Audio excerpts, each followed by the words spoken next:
This stain survived everything I threw at it. Soap, scrubbing, hot water, even heavy-duty stain remover. But after 21 days of testing, 3 of the toughest stains I could create. One of them became something I could not remove. Today, coffee, grease, and red wine are entering the ultimate stain battle. And only one can survive. I wanted to find out which everyday stain was actually the strongest. So I picked 3 stains that everyone has fought before. First, coffee. The classic morning disaster.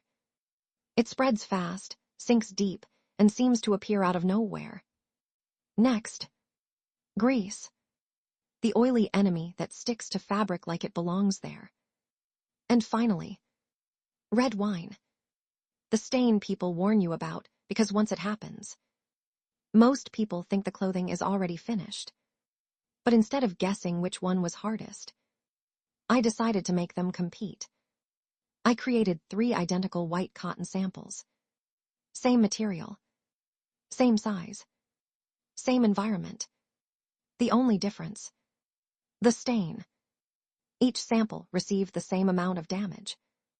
The coffee stain soaked into the fibers. The grease stain created a thick, oily layer. And the red wine stain completely changed the color of the fabric. Then I left them untouched. No cleaning. No help. No shortcuts. For 21 days, these stains had one job. Survive. Day 1. The winner was impossible to predict. The coffee stain looked aggressive. It spread farther than I expected and created a deep brown mark across the fabric. But the grease stain was different. Instead of spreading, it seemed like it was protecting itself. The oil created a layer that repelled water. Then there was red wine. At first, it looked like the obvious winner. The color was intense. The stain looked permanent.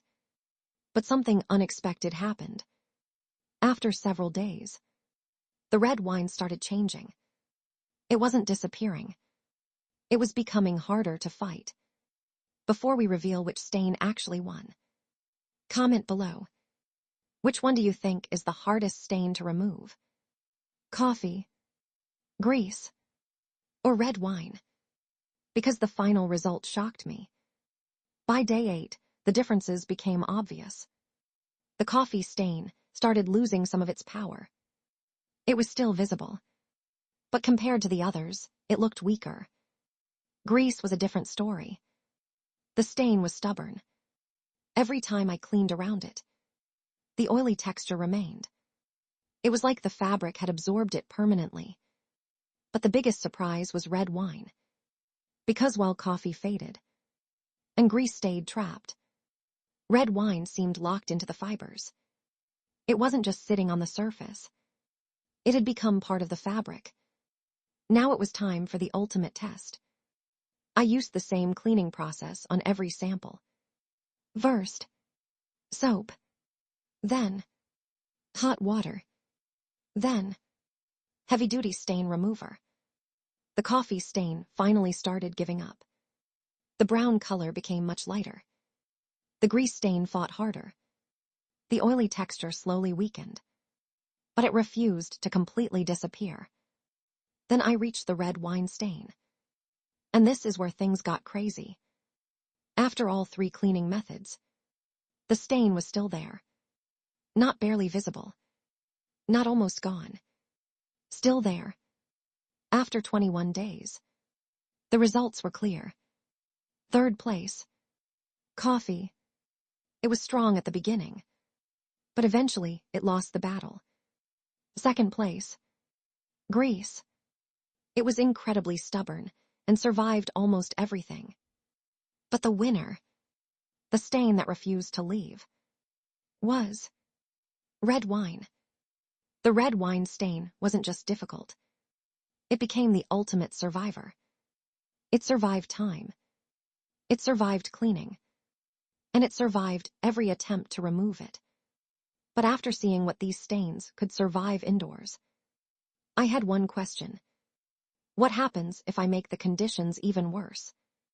So I took 3 new stains: coffee, oil, and ink. Then I placed them outside for 30 full days. Rain, sunlight, temperature changes, everything. And one of these stains didn't just survive. It changed completely. Darkness, wrong growth, mutation, comeback, final battle.